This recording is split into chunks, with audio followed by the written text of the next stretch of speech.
對於啱啱接觸電商嘅新手，首先要明白電商平台就好似唔同嘅商場，每個商場都有自己獨特嘅客群同營運規則。而家主流嘅平台有淘寶、拼多多、京東、抖音小店同小紅書。揀平台時唔好俾五花八門嘅選擇搞到頭暈。新手建議由淘寶、天貓入手。雖然淘寶營運難度好似學踩單車初頭會跌幾次，但佢流量穩定、規則透明，就好似練基本功咁。學識咗再去其他平台會輕鬆好多。例如拼多多似街市，雖然嗌2聲就可以開檔，但利潤磅過紙，售後糾紛又多。抖音小店似網紅快閃店，流量嚟得快去得更快，冇啲真本事留唔住客人。京東似精品超市，流量雖然精準，但總量有限，適合有成熟供應鏈嘅老手。揀定平台後千祈唔好急住買貨，先學識用平台嘅數據望遠鏡揾產品。每個平台後台都有市場分析工具，淘寶嘅市場洞察就好似熱銷商品探測器，可以睇到最近7日、30日邊啲產品搜索量暴升，邊個價位賣得最旺，重點觀察嗰啲唔係大品牌壟斷，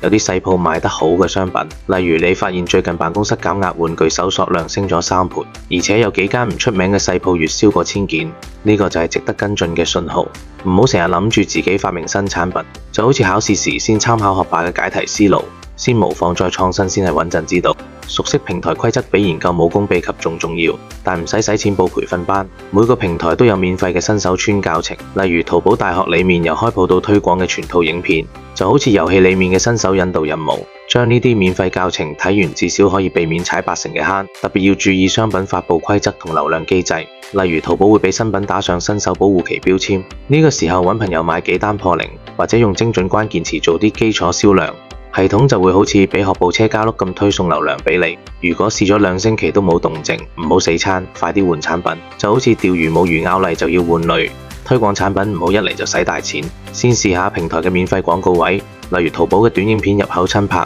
用手機拍段15秒產品使用場景，配上打工仔必備5歲神器呢類關鍵詞，可能比使錢投直通車更有效。等產品有基礎銷量後，每日使30蚊試下直通車，就好似開小飯館先擺傳單再投電梯廣告。記住數據指標要超過同行平均水平，如果行業點擊率係3%，你做到5%系統就會多俾曝光。呢個就好似跑步比賽，只要跑贏身邊人就可以晉級。